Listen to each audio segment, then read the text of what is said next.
ସମସ୍ତେ ପ୍ରାୟତଃ କଞ୍ଚା ଆଳୁ ବ୍ୟବହାର କରୁଥିବାର ଦେଖିଥିବେ, କିନ୍ତୁ ସିଝା ଆଳୁ ଚୋପା କେହି ବି ବ୍ୟବହାର କରନ୍ତିନି ନିଜ ଗଛ ମୂଳରେ। କିନ୍ତୁ ସିଝା ଆଳୁ ଚୋପାରେ ବି ମଧ୍ୟ ନାଇଟ୍ରୋଜେନର ମାତ୍ରା କିଛି ମିଳିଥାଏ, ଯୋଉଥିପାଇଁ ଆମେ କଞ୍ଚା ଆଳୁ ସହିତ ସିଝା ଆଳୁର ବି ମଧ୍ୟ ବ୍ୟବହାର କରିଥାନ୍ତି ଆମ ଗଛ ମୂଳରେ। କିନ୍ତୁ ସିଝା ଆଳୁର ବ୍ୟବହାର କରିବାର ପ୍ରୋସେସ ଟିକେ ନିଆରା ଥାଏ। ଯେମିତି କଞ୍ଚା ଆଳୁକୁ ଆମେ ମାଟି ଖୋଳିକି ସାଙ୍ଗେ ସାଙ୍ଗେ ପୋତି ଦିଅନ୍ତି, ଆଉ ସେଇଟା ବହୁତ କମ୍ ଦିନରେ ସେଇଟା ପଚିଥାଏ ବା ଡିକମ୍ପୋଷ୍ଟ ହେଇଥାଏ। କିନ୍ତୁ ସିଝା ଆଳୁଟା ଜମାରୁ ବି ପଚେନି, ଯୋଉଟାକି ଡିକମ୍ପୋଷ୍ଟ ହୁଏନି। ଯେତିକି ତାର ଭିଟାମିନ୍ ଥାଏ ସେଇଟା ଗୋଟେ ଲିକ୍ୱିଡ ଫର୍ଟିଲାଇଜର ହେଇକି ବାହାରିଯାଏ। ଏଇଟା ଖାସ୍ କରିକି ଆମର ଗଛର ଗ୍ରୋଥ ଉପରେ ବହୁତ ହି ବଢ଼ିଆ କାମ କରେ। ସେଥିପାଇଁ ମୁଁ ତ କହିବି ଏକୁ ଗ୍ରୋଥ ପାଇଁ ଆମେ ବ୍ୟବହାର ବି କରିବା ଦରକାର, ଆଉ ତାକୁ ସମୟ ଅନୁସାରେ କ୍ଲିନ୍ କରିବା ବି ନିହାତି ଦରକାର।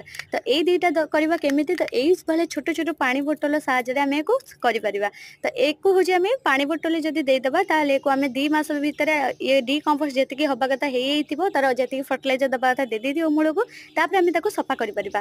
କିନ୍ତୁ ଯଦି ଆମେ ମାଟିରେ ଖାଲି ପୋତି ଦେବା ନା, ତାହେଲେ ସେଇଟା ସଫା କରି ହୁଏ ଆଉ କି ସେଟା ପଚେନି, ଯାହା ଦ୍ୱାରା ସେଇଠୁ ବହୁତ ସାରା ଫଙ୍ଗସ ଲାଗିଥାଏ। ଏମିତି କଥାକୁ ଟିକେ ଧ୍ୟାନ ଦଉଥିବେ। ରହିଲି।